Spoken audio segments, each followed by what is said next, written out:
بسم الله الرحمن الرحيم magacaygu waa maxamed muxiidiin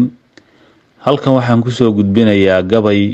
daba socda gabaygii abwaan jamaal bilaawe ku dhaliilay maamulka galmudug galladee bahay baan u naqi goor walbay tahay isaga garwada uunka oo gacan qabto deeqa inay dunidu gaasiran taho gabawar ay joogto gabagaba inay taagan tahay aakhiro uguurka oo malagu buunkii gilgilay goortan lagu yeedhin oo caloosha geel laga raro tuurta laga giijay wax yarood ku garatiin ayaan soo gudbinayaaye sida diintu noo gunudayoo naguna soo gaadhay madaxaan geyni maalintay kuu guddoon noqoto qiyaamihii inaad gaadhay baa lagu garaystaa garnaqsigii jamaal soo dhigiya gabaygii uu jeedshay garowshiye mooye wax kale maba gudboonayne ninka yidhi xaal baan ka geyn waa galoof olol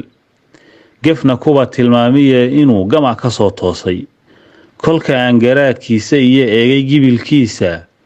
u ekaa duqdii roob ku galay gurigii ay joogtay dabadeed geyigu inuu maansho yahay gelisay maankeeda wax magarata waa lagu ogaa firagaabnida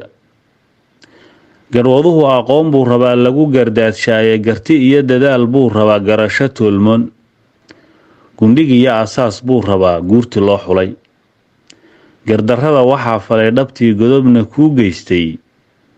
nimaan geyin kuwii soo xulee gaarida u mehershay gaandhariga nimankii boqolee saaray guradaada isaguna gunaafyuu qortiyo geedanaar badan garba kale nin fulow maxaan adiga kaa goyni gaadiid celiska nimankaa rartow guulda raaxigi afartaas ga-dii aan la rabay gololadaydii dheh xaqiiqada sidaan uga gebiyo gudashadaydii dheh xumaatada galmudug taalla waan laga gayoonayne gablanka iyo maatada la rogay gowrac iyo dhiigga asay dumarka loo guuriyo guudka laga saaray galaayuuska hooggiyo dhibkiiyo geeshashka isdhaafay gondogooyaha nagu habsaday gu-iyo jiilaalba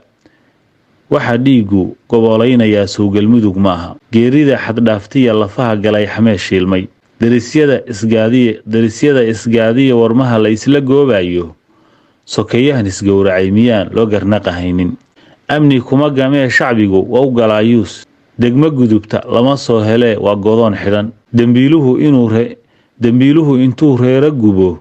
yuu gabaad heli booliis goobayaa ma jiro dabagalayaa xirashada garaadaduna waa maalin biilgalay sharcigiiyo garsoorkii ma ogi geedka lagu laalay guulow allahayow adaan kuu geliinahaye xilliyada gabaanka adaan gacanku weydiisan u gargaar allahayow shacbiga geerisadu hayso